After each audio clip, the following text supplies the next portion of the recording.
Today I want to do a quick review of the Broadway Limited C30-7.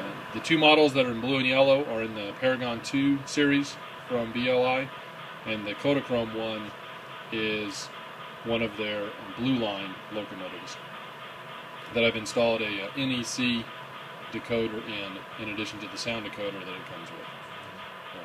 I like all of the models. I think they are well representative of the C30-7. They look good. I think it's the best non-brass C30-7 on the market, and the sounds are quite nice as well. The Santa Fe ended up buying 157 of the C30-7s between 1977 and 1982. The first initial run of C30-7s, the first locomotive in that series was AD10, which happens to be one of the ones that BLI made. And then in the last set of 14 engines that Santa Fe purchased, 8153 was in that series. So a pretty good spectrum. And then 8051 was initially actually made in the blue and yellow war bonnet, but then was repainted into the Kodachrome paint scheme in anticipation of the merger with Southern Pacific, which then never happened. But some of the units even retained this Kodachrome paint scheme all the way until the BNSF merger.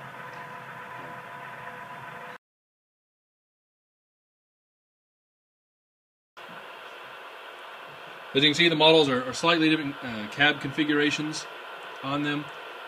8153 has a cab-mounted horn, a strobe, which is non-working on the model, and air conditioner unit mounted on the cab. The other ones have their horns mounted on the long hood and then don't have the other mounts. Here you can see a close-up of 8153 and its cab-mounted features. The yellow on the cab and the sill is a little bit off on 8010 and 8153, so you can see a noticeable line and difference in the yellow color. So the Kodachrome unit doesn't seem to suffer from that. They seem to have the same yellow on both, which is real good. The other ones, once they're weathered, that will probably go away and won't be as noticeable.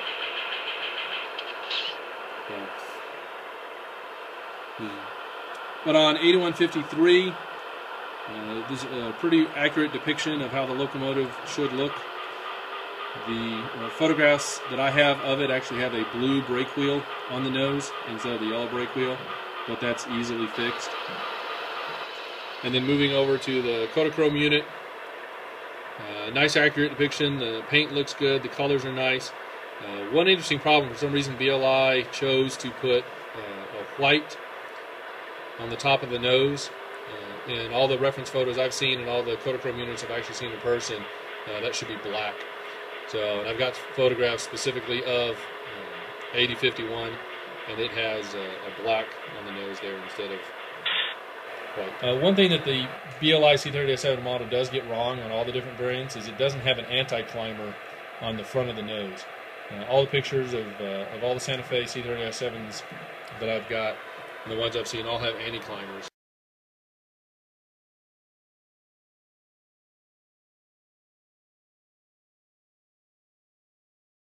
The walkways all look real nice.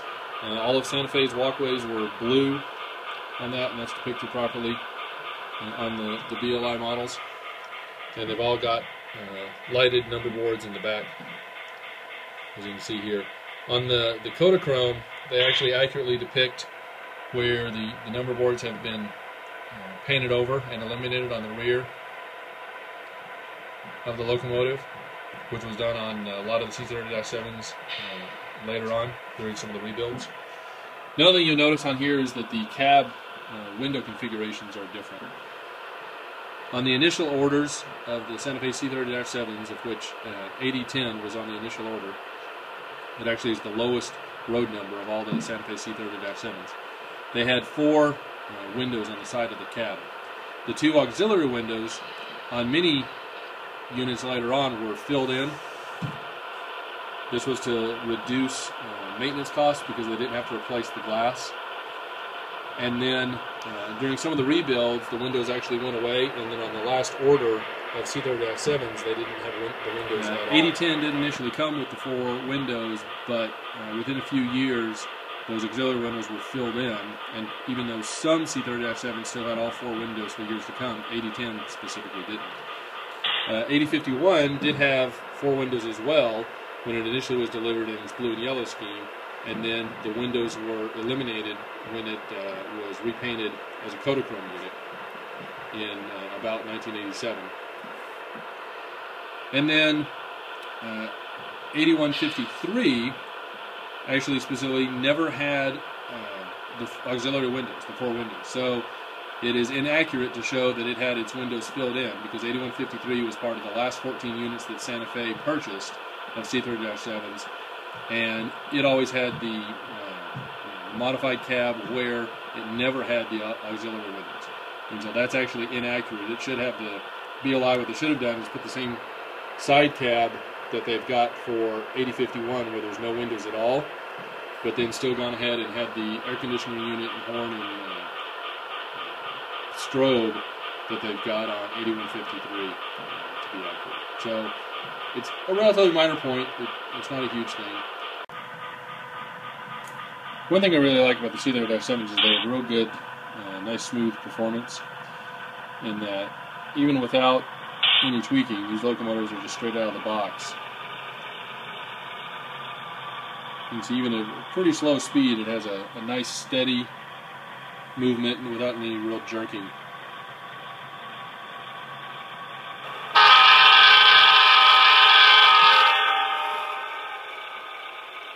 Got nice sounds with the horn.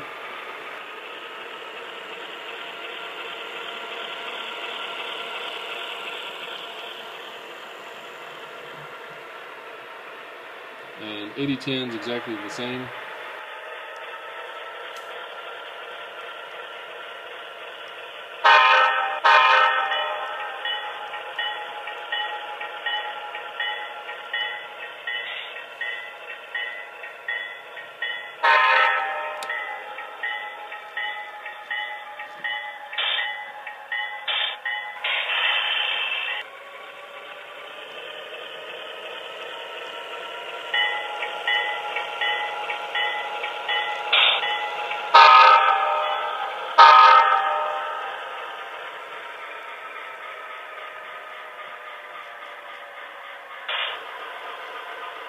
One thing to be aware of with the Paragon 2 version of the BLI C30-7s is that you can disconnect the engines from the prime mover. And when that's the case, if you end up pressing F9 a couple times, it puts the engine into disconnect mode. And then when you run up the throttle, you see nothing happens. As I can see here on the handheld, I've got engine 8153, and it should be moving out nicely, but it's not. It's not doing anything, even though you speed it up. It's just sitting there in idle. And that's because it's in disconnect now, because I've pressed F9 a couple times. You can fix that by pressing F6 twice, but one of the ways, neat things you can find out is if you do function 10, ID 8153, standby. it'll tell you it's in standby mode, or in disconnect mode, or in just regular active mode. If it doesn't say anything, that means it's in active mode, as opposed to standby or disconnect. But those 3 modes are all toggled. But then when you press F6 twice, which I just did, you see now it immediately just takes off. I'm only down at 14 for the speed throttle, and it's moving out again.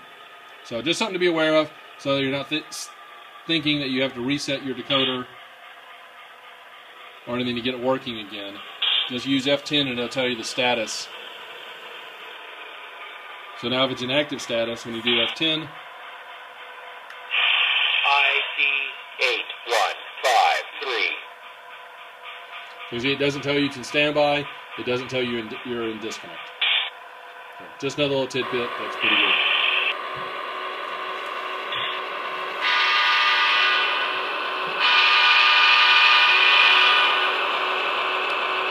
Again, the engine's nice and smooth.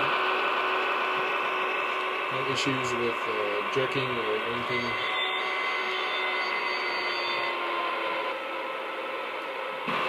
All in all, the models are really good.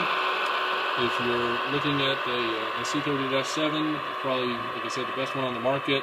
You still can find some of the Atlas ones out there, the plastic versions, but they're getting kind of old. So I would definitely give a look at the Broadway Limited C30-7.